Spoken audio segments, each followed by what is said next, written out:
No spin, no bias, no censorship. I'm Dan Wootton. This is Outspoken Live, episode number 216. And it's getting dirty, folks. Really, really dirty. Indeed, with just one sleep to go, this local election campaign could be the sleaziest in British political history, with lies and lawfare being deployed by all sides at will. So breaking right now, the panicking Conservatives are using another smear campaign to try and stop Dame Andrea Jenkyns charging to become the first ever Mayor of Lincolnshire. Not under a Tory banner, of course, but as a Reform UK changemaker. This campaign has been the worst imaginable. People call the police on me. We've had the Conservative Party contact all the national media spreading these. Well, Andrea will be here live today from the campaign trail in Lincolnshire to respond to the latest smears. In my digest next, I'll also look at the new war of words between slippery Starmer and Nigel Farage and Rupert Lowe, with his staff now suing Reform UK. But that didn't stop him owning two-tier Kia at PMQs. Is it not time to admit that Smash the Gangs was nothing more than an election slogan and not a policy? And isn't it time to declare a national emergency and to act accordingly? Also coming up on the show today, why the hell is Kneecap, this Irish Republican band, playing at Glastonbury despite calling for the death of Tory MPs, the murder of Tory MPs actually, when Lucy Connolly remains behind bars? Well, her husband, Raymond Connolly, running tomorrow as a Conservative councillor, will be here live. And as the only answer to protect free speech in the United Kingdom, the possibility of some folk like Lucy Connolly receiving political asylum in the United States under Donald Trump, we will analyse. Then, in the uncancelled after show on Substack, Meghan Markle has tried her best to derail Catherine, the Princess of Wales, by copying her wedding anniversary outfit in Scotland and posting it on social media. Honestly, folks, this behaviour is just psychopathic now. The great news is, though, we're going to unleash Lady Colin Campbell on all of it. You know she's going to be sharp. You know she's going to be hilarious. Sign up to watch on Substack, www.outspoken.live. Of course, at the end of the show, we'll also reveal today's greatest Britain and Union Jackass as ever. Union Jackass is voted for by you via the YouTube live chat. You can cast your vote right now. Here are today's nominees. Dr. Victoria McLeod, nominated by @It'sOnlyMe44, and she is the transgender judge, and sorry, It's Only Me 44 has nominated the transgender judge for taking the government to the European Court of Human Rights over the Supreme Court ruling that trans women are not legally women. That's the first nominee. Second nominee, Ed Miliband, nominated by IQ Milo, and that's for thinking he can dim the sum to the same level of his intelligence. And the third nominee, Carla Denyer, nominated by XX-Woman XX of the Lunatic Green Party, and this is because she has called for a withdrawal of ill-considered EHRC trans single-sex spaces guidelines. So get voting, and we will reveal the greatest Britain and Union Jackass at the end of today's show, plus your best or worst, most feisty comments. Now, let's go.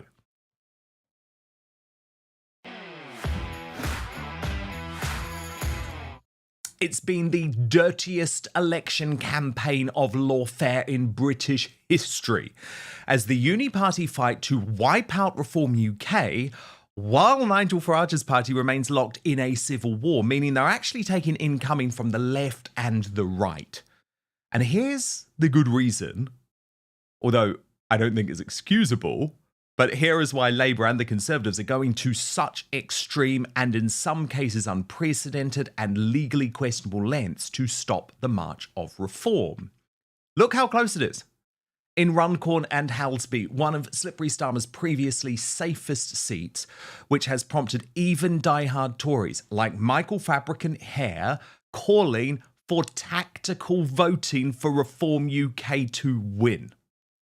And quite rightly, Nigel is going all out to battle this impression that a vote for reform will always result in Labour winning, posting a new poll showing reform storming ahead with the words, "This historic poll shows that if you vote reform on Thursday, you will elect a reform councillor."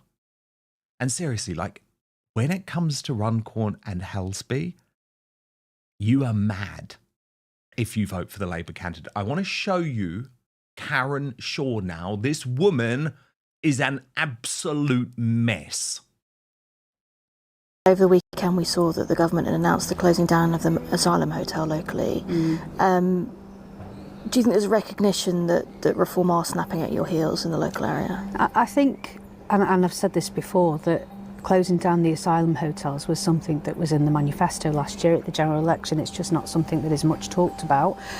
And that, for me, is not coming from a place of prejudice or discrimination, quite the opposite. It's coming from a place of human decency, that they are not nice places to put asylum seekers to live because they can't cook, they can't clean, they're on top of each other in their living, etc. It's just not a nice place to be held. And the fact that they're held for so long because the processing has been so slow. This is what we're dealing with. You actually couldn't make it up.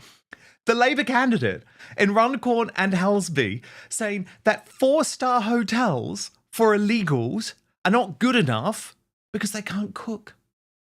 They're in too close quarters. So instead, they're going to take your homes. I mean, this is nuts. This is insanity. And Farage was right to take it to Starmer at PMQs today on the government's appalling decision to throw open our borders with absolutely no plan, having promised during the election campaign to smash the gangs. So far this year, 10,000 young, undocumented males have illegally crossed the English Channel into our country, a 40% increase on this time last year, many coming from cultures that are somewhat alien to ours. They are being housed at a cost of many billions of pounds a year in hotels and increasingly in private rented homes. The effect on communities is one of a sense of deep unfairness, actually bordering on resentment. In Runcorn alone, there are 750 of these young men. Just in Runcorn. Is it not time to admit that Smash the Gangs was nothing more than an election slogan and not a policy? And isn't it time to declare a national emergency and to act accordingly? Prime Minister. Mr. Speaker, we are passing a borders bill with extensive powers to smash the gangs. These are terrorist-like powers that give powers to the police to intercept where they think the suspects are committing people smuggling, which is a vile trade. We must take back control of our borders after the last government lost control. But what did he and his party do? Did they support those extra measures to actually smash the gang? No, they went in the lobby with this lot in their new coalition to vote against them. And let's be clear what a vote for his party means. It means a vote to charge for the NHS. It means a pro-Putin foreign policy and a vote against workers' rights. And now we hear, Mr. Speaker, he's recruited Liz Truss as his new top advisor, as he was cheering on the mini-budget. Well, I mean, he thinks that's a terrible thing. I would be absolutely delighted if Liz Truss joined Reform UK personally. But we can't deny the fact that Reform's campaign has been beset by internal difficulties after the decision to shop Rupert Lowe to the cops for hurty words. And if you look at this picture, it's almost like he was actually haunting Farage at PMQs today. You can see him just over Farage's shoulder there. But he's haunting him in more ways than just physically, with Rupert's staff this afternoon announcing a bombshell decision to sue Reform UK just 1 day before the polls open. So the press release, which was posted by Lowe on X, read, "Today, DRM Legal has served a letter of claim on Reform UK on behalf of 4 individuals working for Rupert Lowe MP. The action follows the publication of an internal report commissioned by Reform UK, which publicly named them where there was no legal basis for doing so.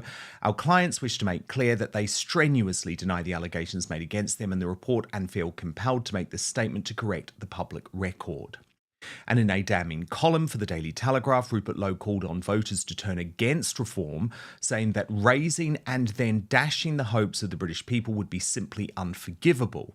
He wrote, "I've seen it from the inside as a Reform MP, the lack of professionalism, the hubris, the arrogance. They believe the 2029 election is already won, and this is all just a victory lap. This is a condescending approach to politics, all in the belief that confetti and fireworks provide more value than policy and detail. Please listen to someone who has witnessed this rot. A vote for reform on Thursday is an approval of their condescending electoral strategy fueled by arrogance, rage and ego, and it's an endorsement I simply cannot give. This isn't a general election. Vote for a candidate who genuinely cares about your local community, someone who has thought seriously about how to make a real difference, then presented credible plans. You're not letting Labour in. Labour is already in, and they'll stay there until 2029. Nothing that happens this week will change that. Britain does not need a protest, it needs a plan. Reform has certainly not offered one." Now, that column sparked a war of words between Rupert and Isabel Oakeshott, the journalist and partner of Reform's deputy leader Richard Tice, who wrote pure, undiluted nonsense from Rupert Lowe. The idea that Reform's leadership is secretly thinking that the 2029 election is in the bag is a complete figment of his wild imagination. Just to be clear, nobody, literally nobody in the party is stupid enough to think that. He replied to Isabel saying, "I want substance, detail, policy, a plan. This isn't a game. Reform has offered sod all. All we get is turquoise confetti and fireworks. We don't need more vacuous bullshit from politicians. Farage might be able to win an election, but he certainly can't run the country." But surely neither can the Conservatives after their 14 years of failure. But that hasn't stopped the Tories using Rupert's words to campaign against reform. Take this from the front bencher, Shadow Home Secretary Chris Philp, who posted on X, "Rupert Lowe is right about this. Reform is a protest party with no plan." But that then prompted, because this is where things get really messy, Rupert to take aim at the Conservatives, perhaps his future party, on X today, writing, "As Kemi Badenoch now backs the removal of all illegal migrants, I call on her to give her party's support to my mass deportation motion in Parliament. So far, one Conservative MP has signed, 0 from Reform." And Slippery Starmer did use PMQs today to hammer the Tories over the division between Kemi Badenoch and Robert Jenrick in an actually quite funny, although clearly scripted, he didn't think of this himself, line. Watch this. Can I also congratulate everyone across the House, including members of this House and the Press Gallery, who ran marathons in London and Manchester. In particular, the Honourable Member for Gordon and Buchan, for the fastest run of any female MP. And, of course, the Shadow Justice Secretary, who I'm reliably informed is still running.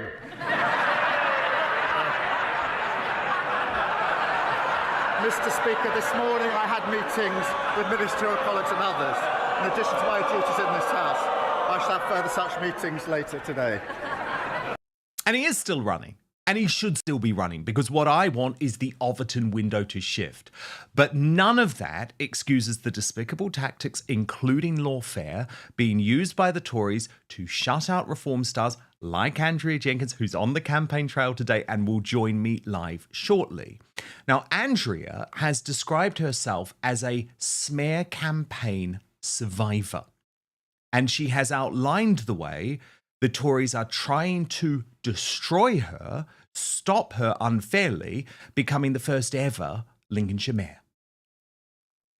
Now, this lies and smear campaign has been brought about by the opposition candidate's husband. Now, this is Marianne Overton, her husband put this in. And I've got the ruling through, and they have dismissed these claims. So this has actually been, you can see I look quite tired, one of the worst campaigns I've ever done. Now, I have stood in 4 general elections. This is my second local government election. And I've stood in 2017 when Corbyn was leader and the Corbynistas and Momentum lot was coming after me because I took the seat off Ed Balls. I thought that was vile. But to me, this campaign has been the worst imaginable. Now, we've had Conservative people call the police on me. We've had the Conservative Party contact all the national media spreading these smears. So we've had Marion Overton's husband, as I've said, she's the independent candidate. We've had Hope Not Hate spreading all these lies and attacking me. And, you know, we've even had trade unions contact employees of Lincolnshire County Council suggesting that they break purdah to put a video out attacking me, saying I'll be a disaster for Lincolnshire.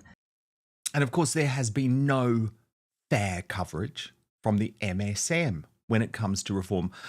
I could pick a million examples, but I just want to show you how Channel 4 News tried to frame their interview with Andrea Jenkyns. I'm standing for Reform to be your mayor. Reform? Nigel Farage's party? Describing herself as a disruptor, the defector Andrea Jenkyns. Previously a Boris Johnson loyalist who fought back tears the day he resigned and controversially gave the finger to protesters. She was then made a dame in his honours list before switching sides. I left the Conservatives because I didn't feel they was conservative enough in what they did to Boris. A new poll suggests Reform are well ahead of the Tories. The outcome will be symbolic for both parties. So do you get the impression that people in Tory HQ are watching this seat very closely and watching you? Yes, definitely. I mean, I've still got friends in the Conservative Party. I've got some who's helping me in the background who wants me to win. This is the first real test for Reform since the general election, which explains why they've poured so much into this campaign, including this visit to the steelworks.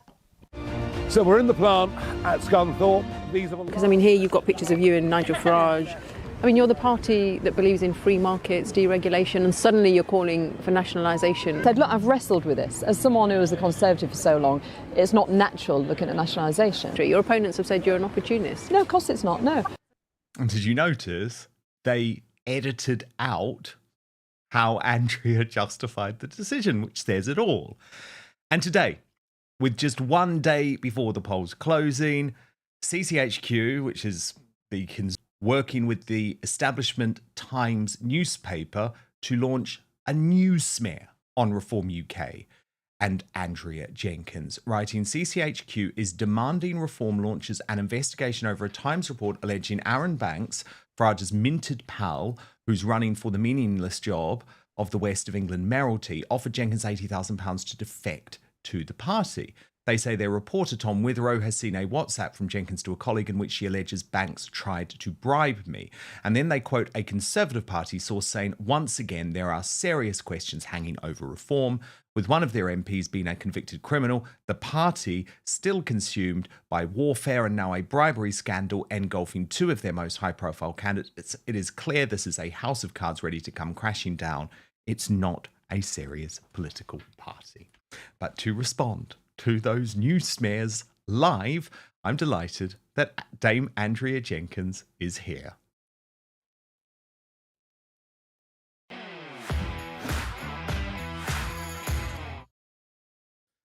Dame Andrea Jenkyns is in her car. She is on the campaign trail in Lincolnshire. And Dame Andrea, what did you make of the fact that just 1 day before the election, the mainstream media is now conspiring with the Conservative Party to try and smear you again over these claims regarding Aaron Banks? Were you prepared for this one?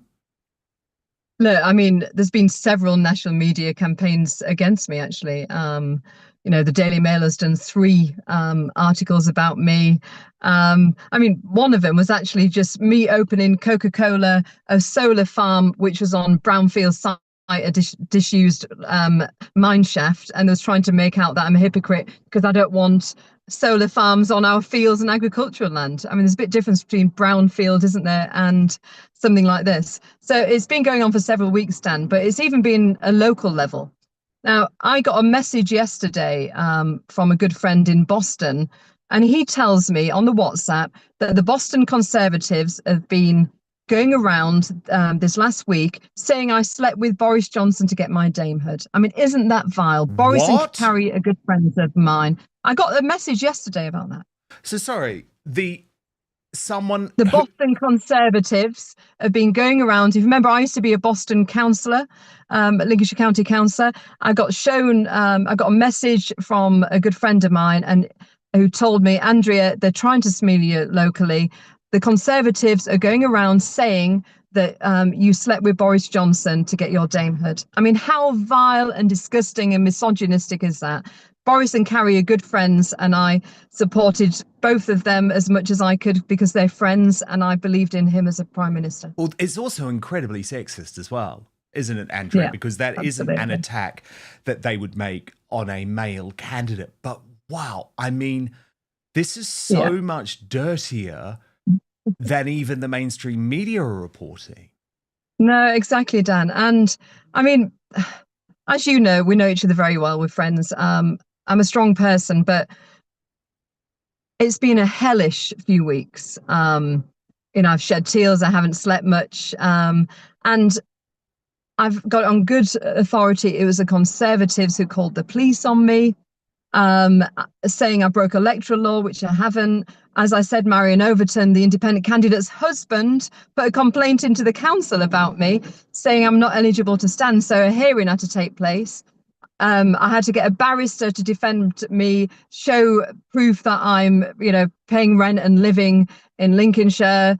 And still, I did the BBC hustings, Dan, listen to this, on Monday. And the Conservative candidate still questioning whether I live in Lincolnshire at all, despite me being cleared. And the the independent candidate even named the village that I live in Lincolnshire. And I've had 7 death threats. And they're still questioning me. And also, I don't know if you saw, the Independent did an article where a conservative source has said that if I win the election, they're going to put a legal challenge to rerun the election. I've never, ever known anything like this. I mean, this is so disgusting. It's like the Democrats in America. It's like full-on lawfare coming to the UK. Now, I think it's because the Conservatives are so terrified about Reform UK. We'll come to that in just a moment. But can we just clear up once and for all, Andrew, because this is so ludicrous. Firstly, you're from Lincolnshire, right? Like, that is your home. Like, this is absolutely... I moved when I was 7 years old. Yeah. School, college, university here. Yeah. So that's the first thing. The second thing is you have a home in your old constituency because that is where your son Clifford goes to school. But throughout the entire course of this campaign, you've been spending so much time in a rented house in Lincolnshire, and you have pledged to the voters that when you win, and I'm going to say when you win tomorrow, you will move full time. But of course, that involves changing schools for Clifford. So that's not something that you can just do overnight. Yeah, absolutely. And with his school, you got to give a term's notice as well, because he's got special needs, autism and ADHD. I sent him to a private school because he was 2 years behind. And you got to give a full term's notice. So it's not something as a parent you can do overnight. And but it's just been vile. I mean, I've been on the electoral roll since the very beginning of January.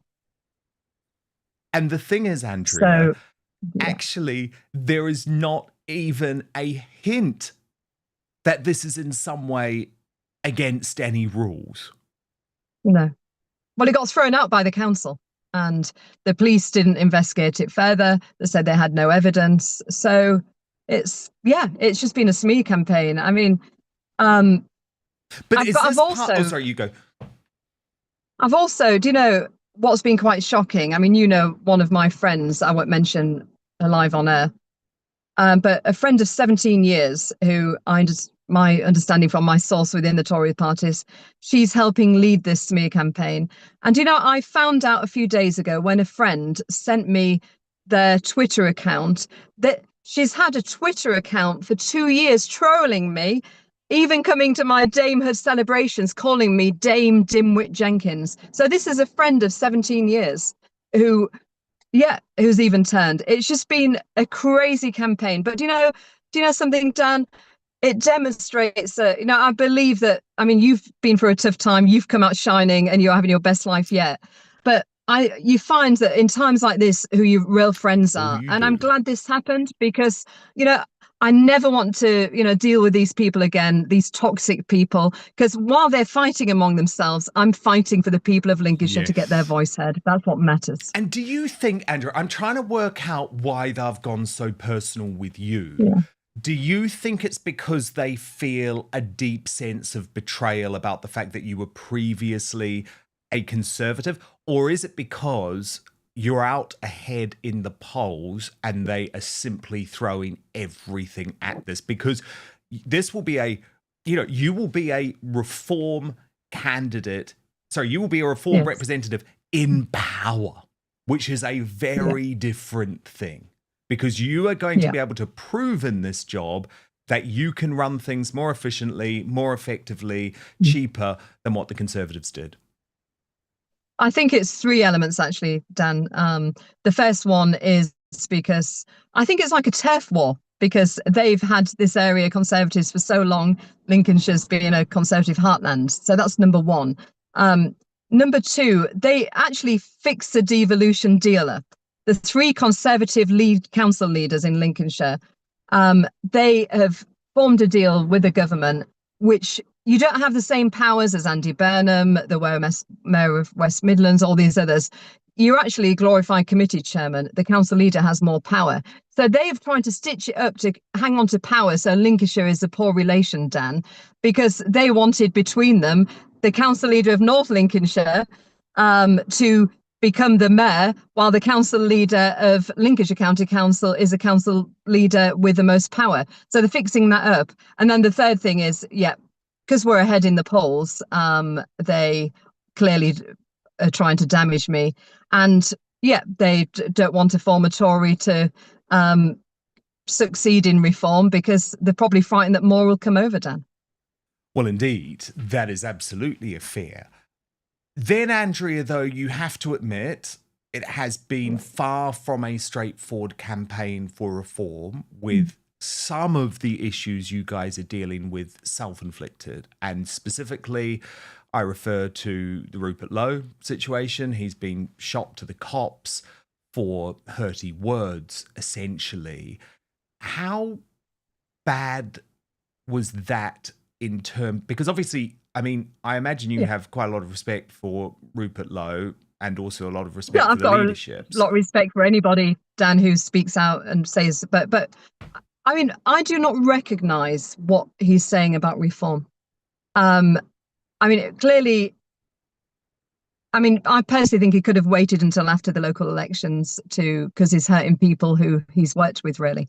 However, I'm outspoken, so. But I do not recognise what he says about reform. Look, I've been on the inside and I got far more support from Nigel and everybody than I ever had in a marginal seat at the time with the Conservatives when I stood against Ed Balls. And he talks about there's no policy, but, my manifesto, we've been working on it together. We've got policies. And so I'm not seeing that. It's so professionalised.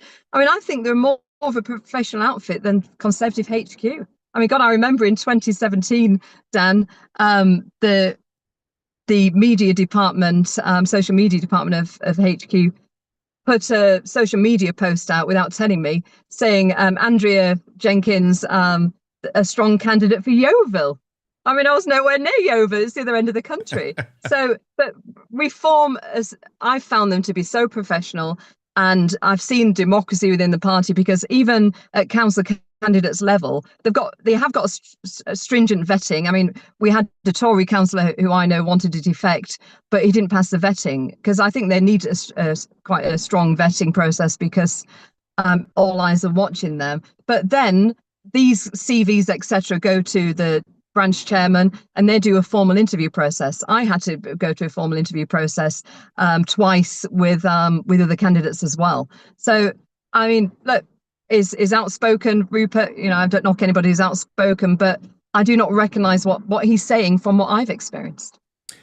What about this suggestion, Andrea, and I certainly feel it, that Nigel is trying to take the party to the centre ground? So the Conservatives have actually started to capitalise on this. They posted on X, Nigel Farage talks a big game, but when pushed on whether people should be here illegally, should be deported, he says it's impossible to do, it's pointless even going there. And then they use the words weak. Yeah. And the thing is, they've been selective, Dan, aren't they, with with the whole interview, etc. Look, I came over to Reform because of Nigel. It's been outspoken for 30, 40 years, and it's, I'm politically aligned with him. And it was a big move for me to go from a party I'd been in decades to come across. But I feel more at home now than I ever did in the Conservative Party. I'm politically aligned with them. And look, what Rupert says about Nigel being this big ego, he's been so supportive, Dan. I mean, even sort of like that picture there that you've just shown of British Steel, I wasn't even meant to speak. And he said, come on, Andrea, we got to make sure you speak first. And so you don't think he's an egomaniac or a snake or any of these terms that are being thrown at him? It's been amazing, actually. It's been amazing. And do you know, when I'm going through all this rubbish, he's been so supportive to me. He really has. So I'm going on what I'm seeing, Dan. And he isn't going to the centre ground. Because look, I know that you agree with me on mass deportations. I know that. We've had many conversations about this. Nigel seemed to strengthen the party's position last week, but the one area where there's still a little bit of, shall I say, grey area, Andrea, is what does he mean when he says deport all illegals? Is he talking about the 1.2 million? I personally think that's a conservative figure, by the way. I think it's actually closer to 2 million. Does he mean the 1.2 million that are already here?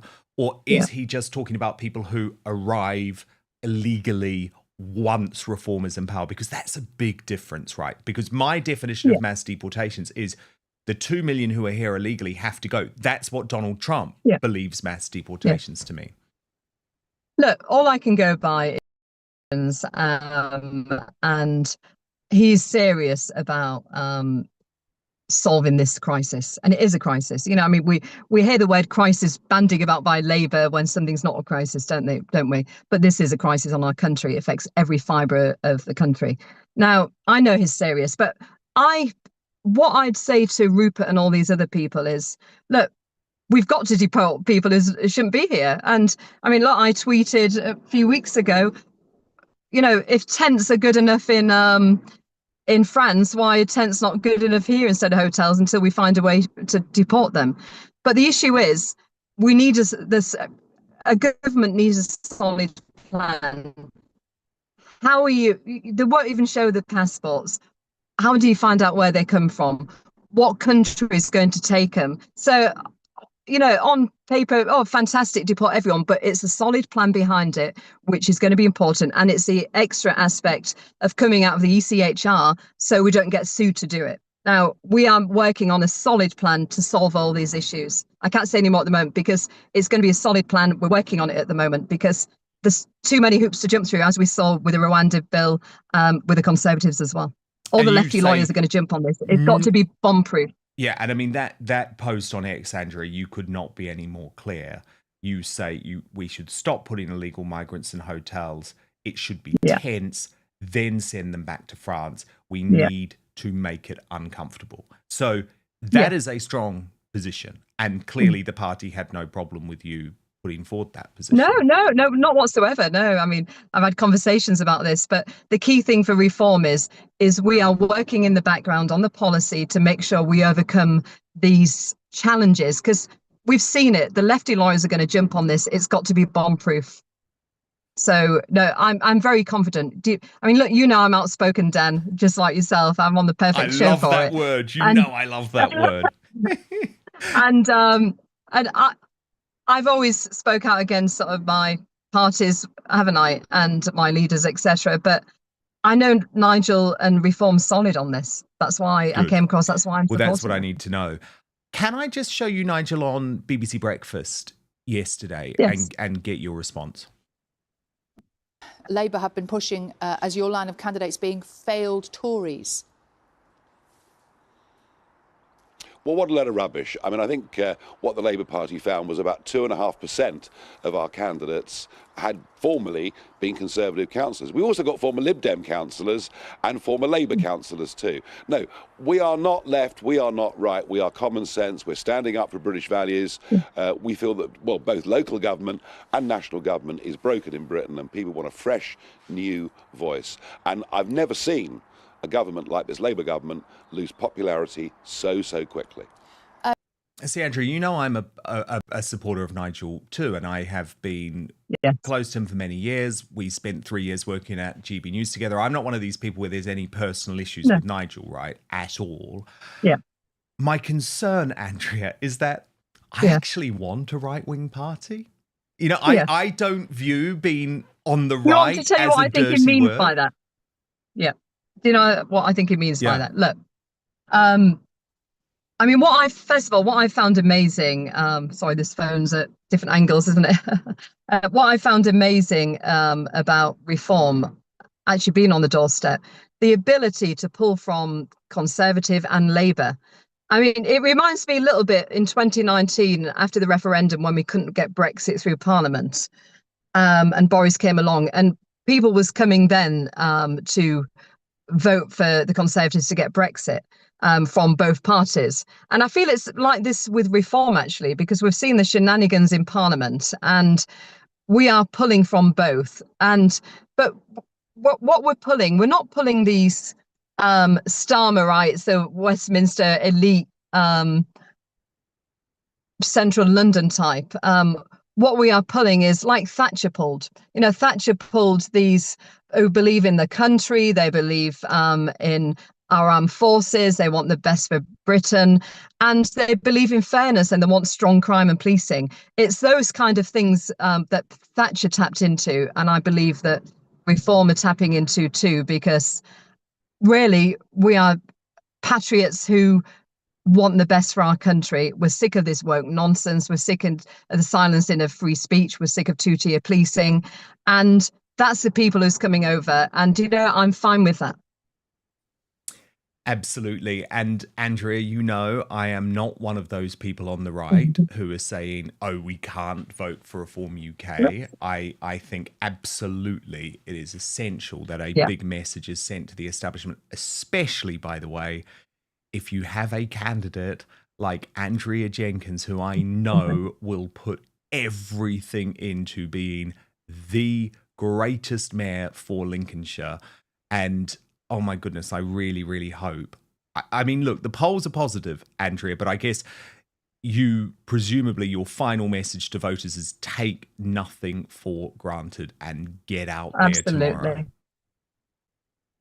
Completely, Dan. I mean, my slogan really is that I'm standing up for that silent majority. I want to be their voice.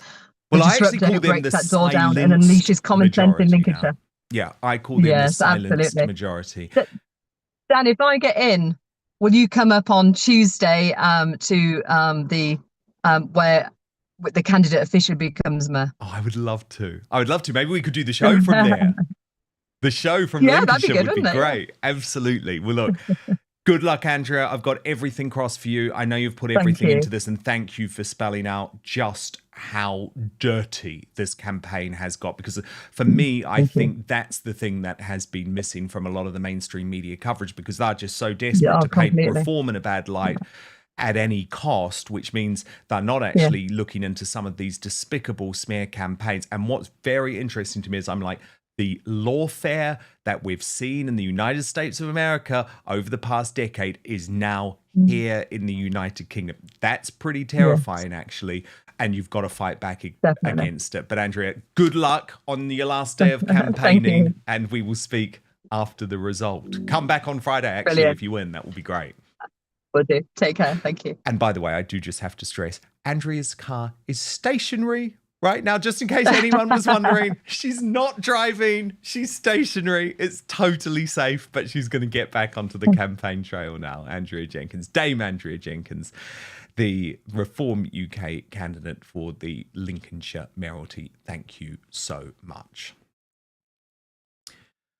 Breaking right now, there is growing outrage over the fact the Irish Republican band Kneecap have at this stage received absolutely no penalty for making a very specific death threat against Conservatives and specifically Tory MPs.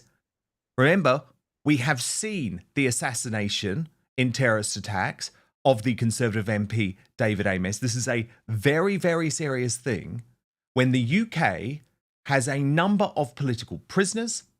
Peter Lynch, who died behind bars. Lucy Connolly, the wife of the Conservative councillor Raymond Connolly, who will be here very shortly. Tommy Robinson. So many others. And there is definitely a two-tier justice system that allows this type of ban, Kneecap, to not just be completely safe in a way that others aren't, but be given money from the state and be allowed to headline Glastonbury. Now, I'm a free speech absolutist, by the way. So when it comes to me, I would say, well, no one should go to jail for words. But when I show you these videos, just have a think about the fact that Lucy Connolly remains behind bars for a post on X, which she apologised for after the Southport massacre. Watch. Tories. The only good Tory is a dead Tory. Kill your local MP.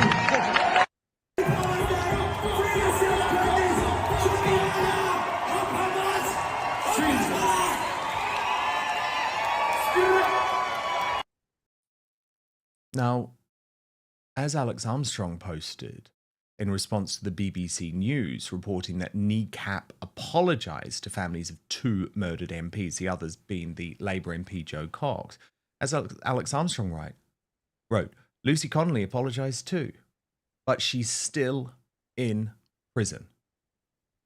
So this is an absolutely disgusting example of two-tier justice, and I am absolutely delighted to have back on Outspoken today Raymond Connolly. Raymond is a Conservative Party councillor in West Northamptonshire. He is running again tomorrow, and we will talk about the lawfare that is being used against him in a very similar way to Reform UK's Andrea Jenkyns. But of course, he is also the husband of Lucy Connolly, the wonderful woman who made one mistake, apologised for it, and is in prison for over 2 years as a result of that social media post. Raymond Connolly, it is so good to have you back on Outspoken. I know you are currently on the campaign trail and every minute counts, but hopefully we can reach some of your voters here today too. But can I just start by asking you about Kneecap? Because there seems to be complete hypocrisy over the fact that they can actually specifically incite violence against Tory MPs. That is a very, very specific thing, Raymond. Very, very different to the general post that Lucy made, then deleted, then apologised for. Isn't this just another example of two-tier justice under two-tier care in the two-tier United Kingdom?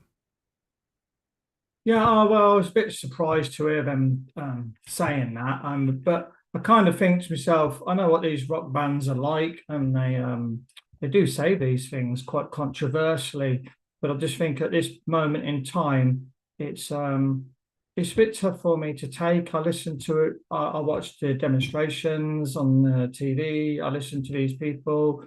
Nothing seems to get done about it. I suppose there's a police investigation going on, and we'll see what happens. Yeah, but we will never forget the fact that Lucy Connolly, your wife, was taken into custody. I mean, absolutely insane. She wasn't even given the opportunity to fight to clear her name from home. And obviously, it's in a situation like that where the deep state and the establishment is almost piling the pressure on to plead guilty, which is, of course, what she did.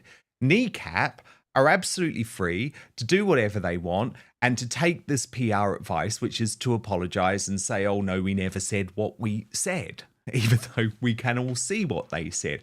And it's an interesting one for me, Raymond, because I want to be very clear here, and I'm interested in your view on this too.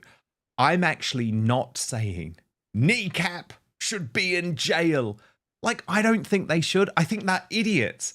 I think they're repulsive fools who said something really stupid, but I don't think they should be in jail. But if that is where our country is going to be, then Lucy Connolly shouldn't be in jail, then Julie Sweeney shouldn't be in jail, then Peter Lynch should never have been in jail, then Tommy Robinson shouldn't be in jail. And I am just so sick of what is clearly hypocrisy when it comes to these cases. Yeah, obviously, again, like I see them, and I don't want these kids because they are just kids. Yes, and stupid kids. I just feel I know the knives are going to be out for them because of what's happened with Southport. But obviously, I am mindful of the situation Lucy is in and what she is seeing on the TV and what other people in the prison is telling her. It's a bit unsettling for her, but hopefully it'll all come good. Yeah, I really hope so.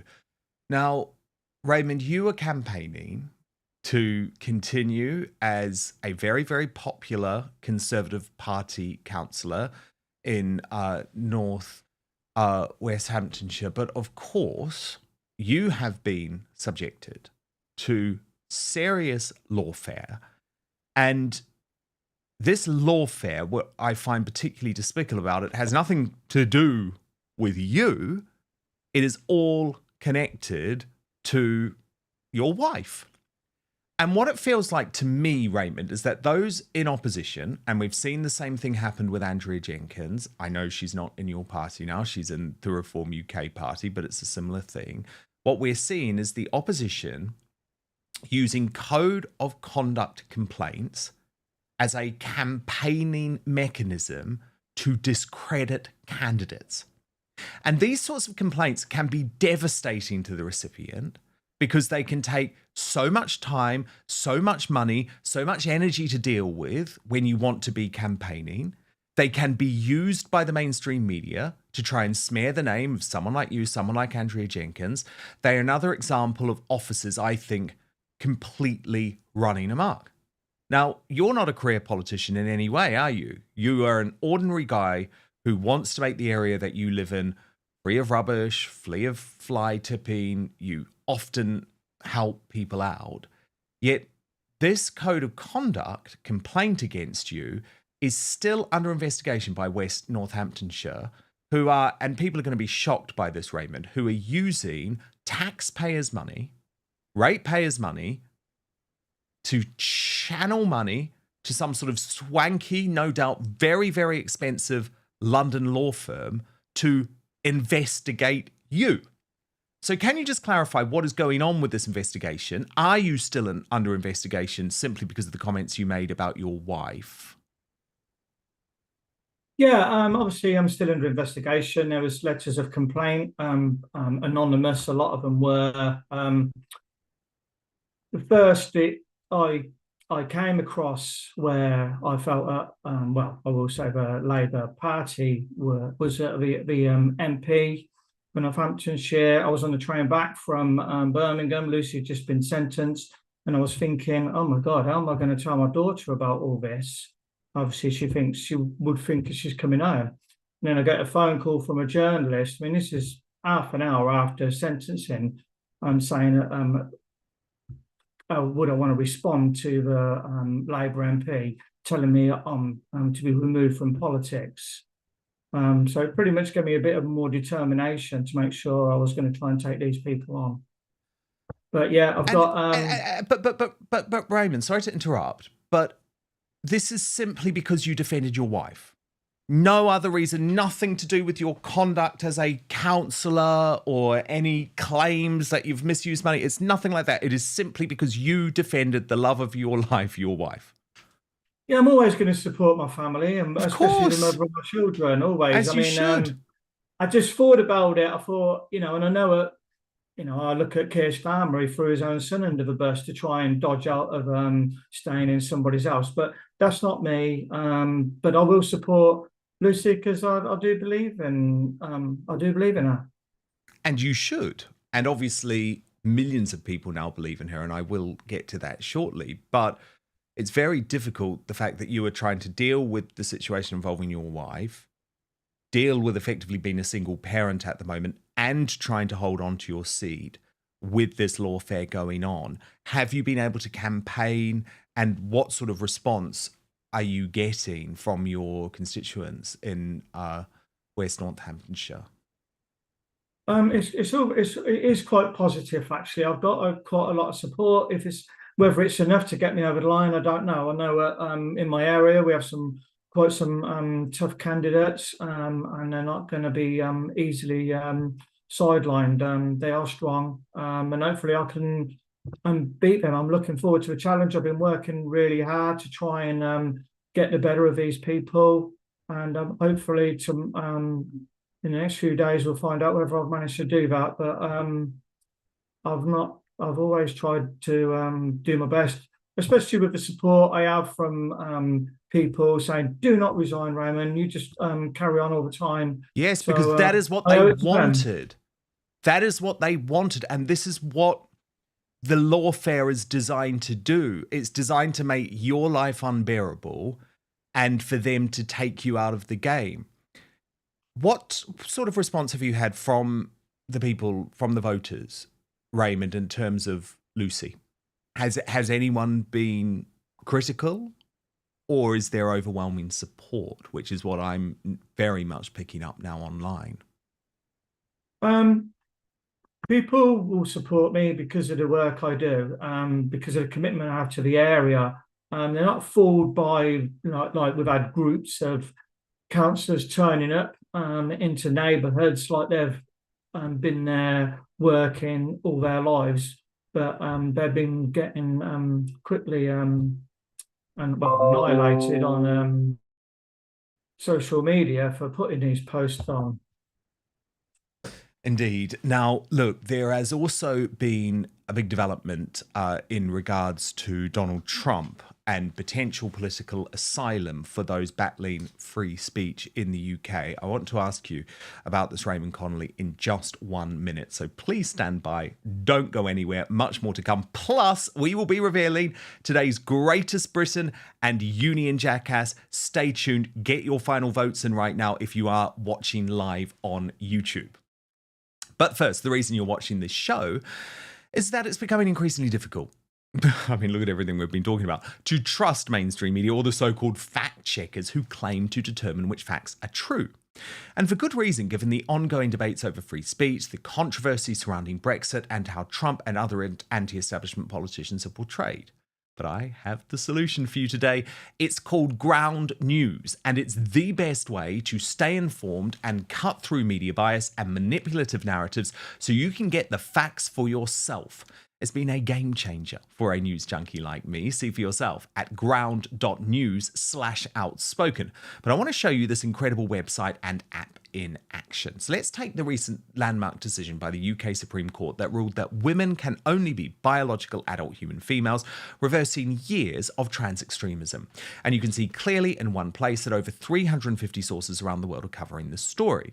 Ground News instantly shows how the story is being covered by the media, broken down by whether it leans left or right, illustrated by its bias distribution chart.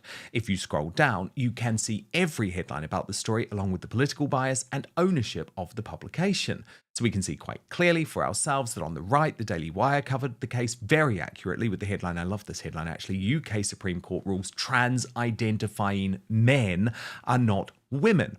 Spiked Online. Oh, I love Spiked Online. They were even more forthright, declaring, women exist, get over it. And the Daily Telegraph looked in depth at the disgraced famous faces who declared trans women are women. By stark contrast, the left-wing National in Scotland said the result was only a victory for gender-critical feminists. And the ludicrous Canary ran with the clearly insane headline, "Victory for the far right," as Supreme Court rolls back trans women's rights by 2 decades. Far right. I mean, come on, you think J.K. Rowling's on the far right now, do you? They have lost the plot. My favourite feature, though, is their blind spot feed, which surfaces upwards of 20 stories daily that receive the majority of coverage from one side of the political spectrum. If you love the news like I do, the blind spot feed is the best way to get a balanced perspective on what's happening. So go to ground.news/outspoken or scan the QR code on screen to subscribe today, and you will get 40% off the same Vantage plan that I use for unlimited access. Let me repeat the address: ground.news/outspoken. But now, back to the show. Breaking right now, there has been an approach to Donald Trump over Lucy Connolly's most despicable jailing for a post on X, as there is growing pressure for the US administration to grant political asylum for those in the UK jailed for so-called free speech violations. I'm obviously thinking of Lucy, but I'm also thinking of Julie Sweeney, and I'm also thinking of Tommy Robinson. Now, this issue came to the fore during an extraordinary White House briefing this week, where Winston Marshall, the former member of Mumford & Sons, turned independent journalist who was actually on Outspoken to talk about this earlier in the week, put this question to the White House press secretary. In Britain, we have had over a quarter of a million people issued non-crime hate incidents. As we speak, there are people in prison for quite literally reposting memes. We have extensive prison sentences and for tweets, social media posts, and general free speech issues. Would the Trump administration consider political asylum for British citizens in such a situation? Well, to your latter question, it's a very good one. I have not heard that proposed to the president, nor have I spoken to him about that idea, but I certainly can and talk to our national security team and see if it's something the administration would entertain. Yes, please. Raymond Connolly is the Conservative Party councillor whose wife, Lucy Connolly, was despicably jailed. She remains behind bars, still with no access to the outside world, as a result of one post on X. Let me stress, one post on X that she deleted and apologised for in the wake of the Southport massacre, where she was particularly upset given that she lost her child due to NHS neglect in the UK. Now, Raymond Connolly, I'm told that there has been an approach made on behalf of Lucy to President Trump to see if he could leverage tariffs to put pressure on the UK government to free Lucy Connolly. Do you have any hopes that the American administration might take up her cause? I think listening to JD Vance, I think that might well be the case. I might use like tariffs to leverage free speech and whatever. But I'm hoping that they can help. If anybody can help, it's a struggle at the moment.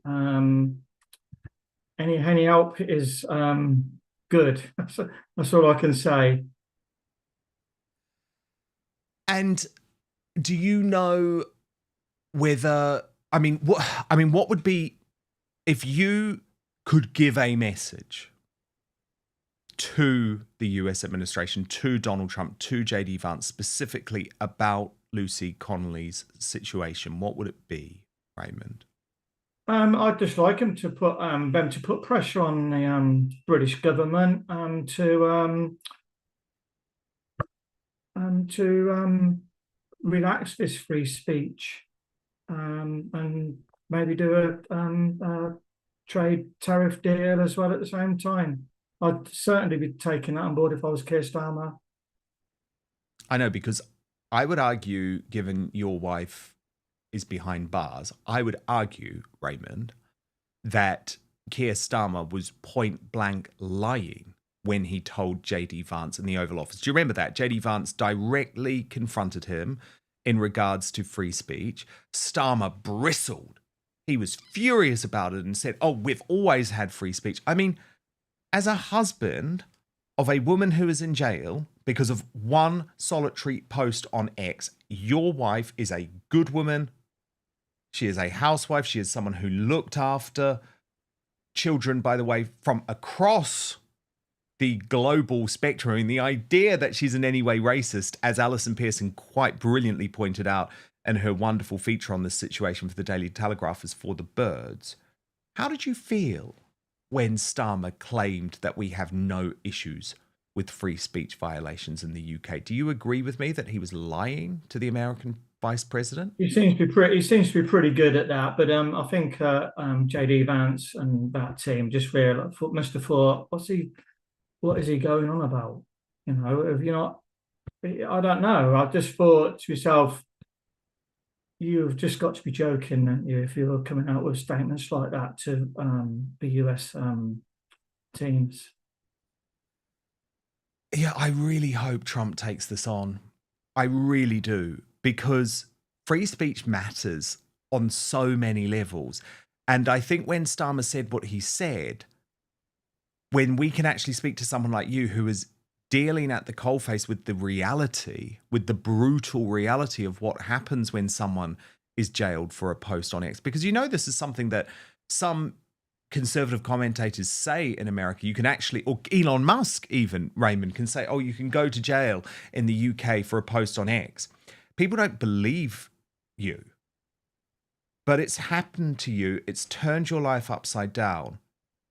And Raymond, I wonder if you can talk a little bit about the consequences of that. I mean, for your daughter to no longer have her mum there to help her through such a critical stage. For you, someone who has a number of health issues, to not have your wife there. What has been the personal toll on your family as a result of this free speech violation?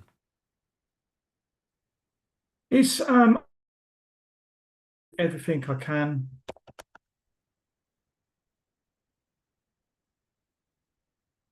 Oh, I think we've just lost Raymond.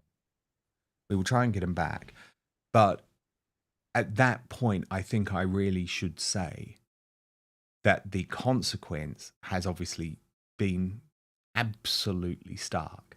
But it was wonderful to see, after Alison Pearson's article, a whole load of people who maybe had some concerns touching this case in the past actually realizing quite how shocking it was and speaking out. Liz Truss, for example, and also Darren Grimes. Let me just read out what Darren had to say about this. Lucy is a victim of two-tier justice. Labour councillor Ricky Jones is on bail after saying we need to cut their throats and get rid of them. Lucy Connolly was fast-tracked through the system and sentenced by a judge withering on about diversity and inclusion to serve 31 months in prison. Now Lucy is being denied the home leave that is granted of prisoners who have committed far graver crimes. They are making an example of her and destroying the life of her husband with bone marrow failure and daughter who's struggling at school.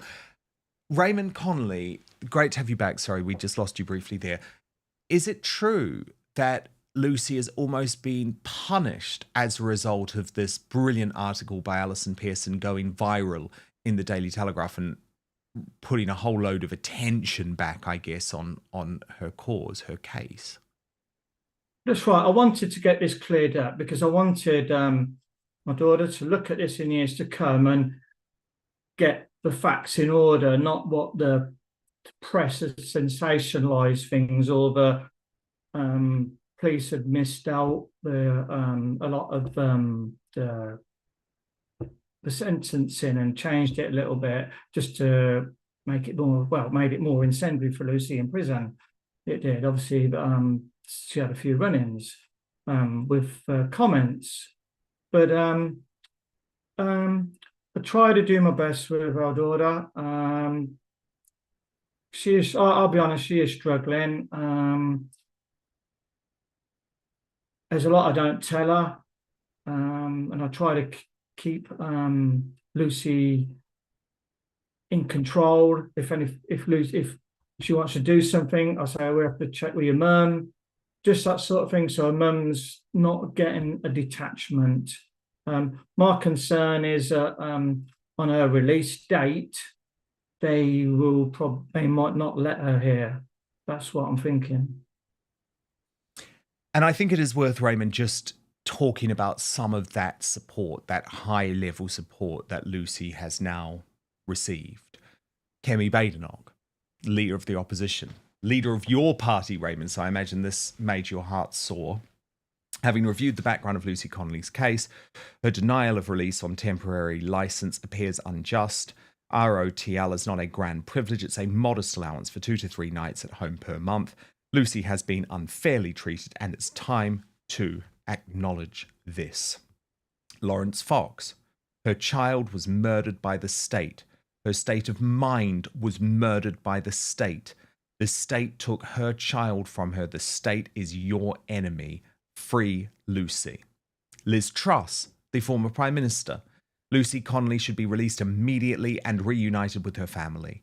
The severity of her sentence is completely unjustifiable and a shocking example of two-tier justice which now prevails in Britain.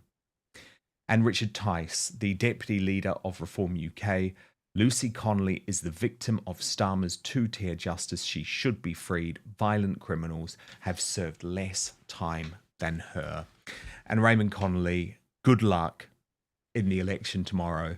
I'm so delighted that you didn't back down, that you stood again, because we have to stand up against the establishment when they try and cancel us. And definitely. Yeah.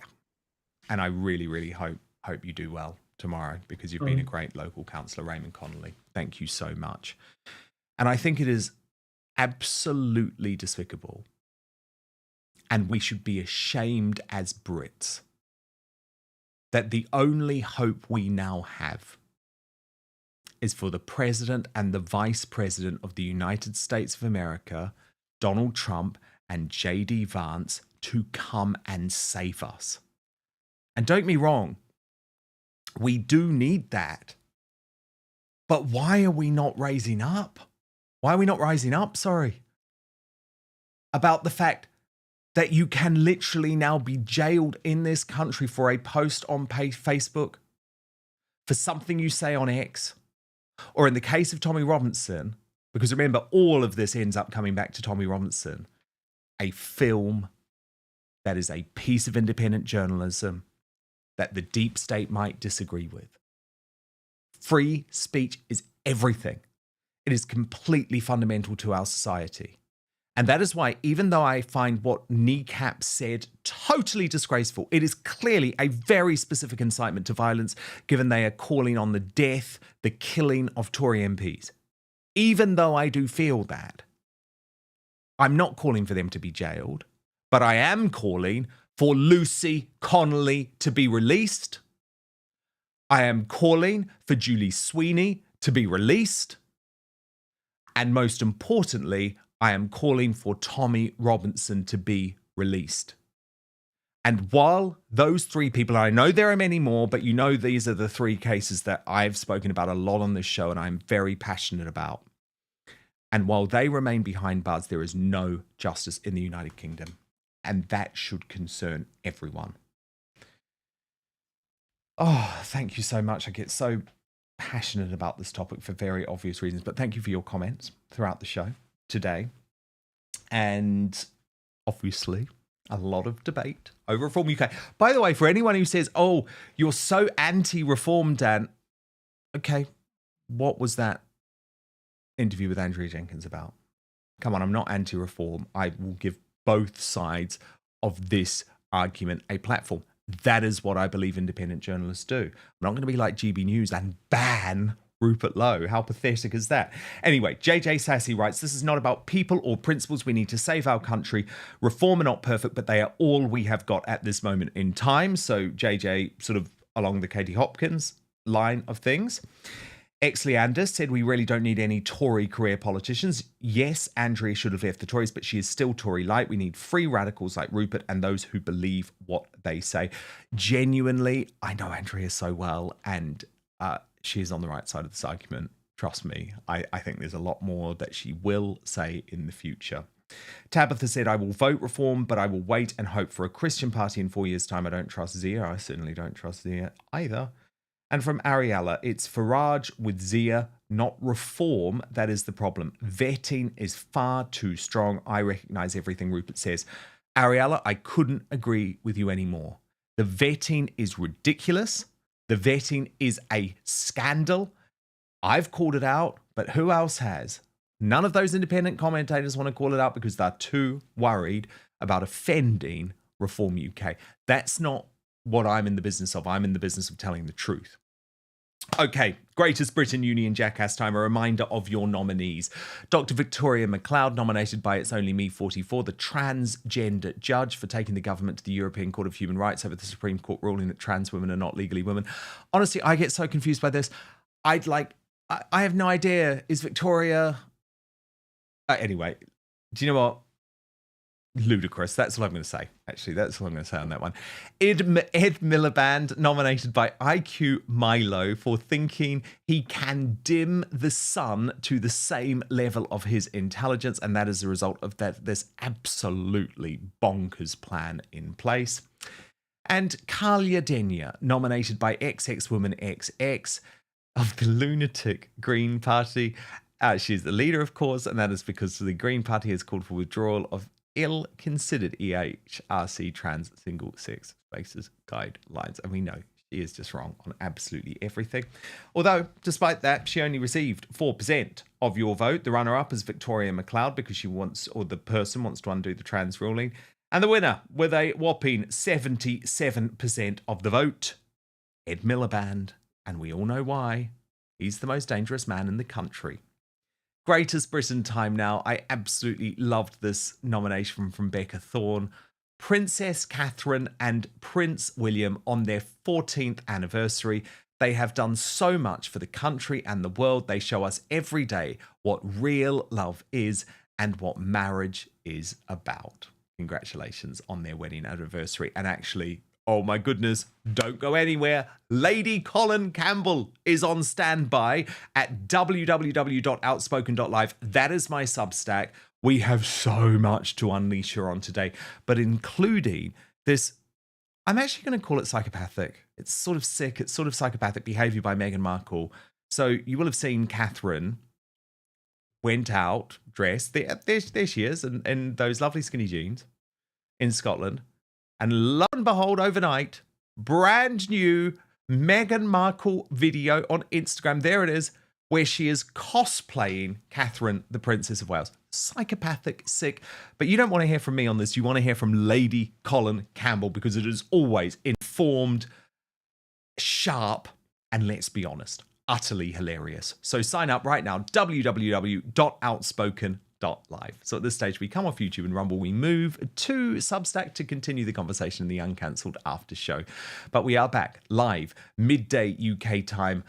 Sorry, 5 p.m. UK time, midday Eastern, 9 a.m. Pacific. Hit subscribe if you're watching right now on YouTube or Rumble. And most importantly, I promise to keep fighting for you.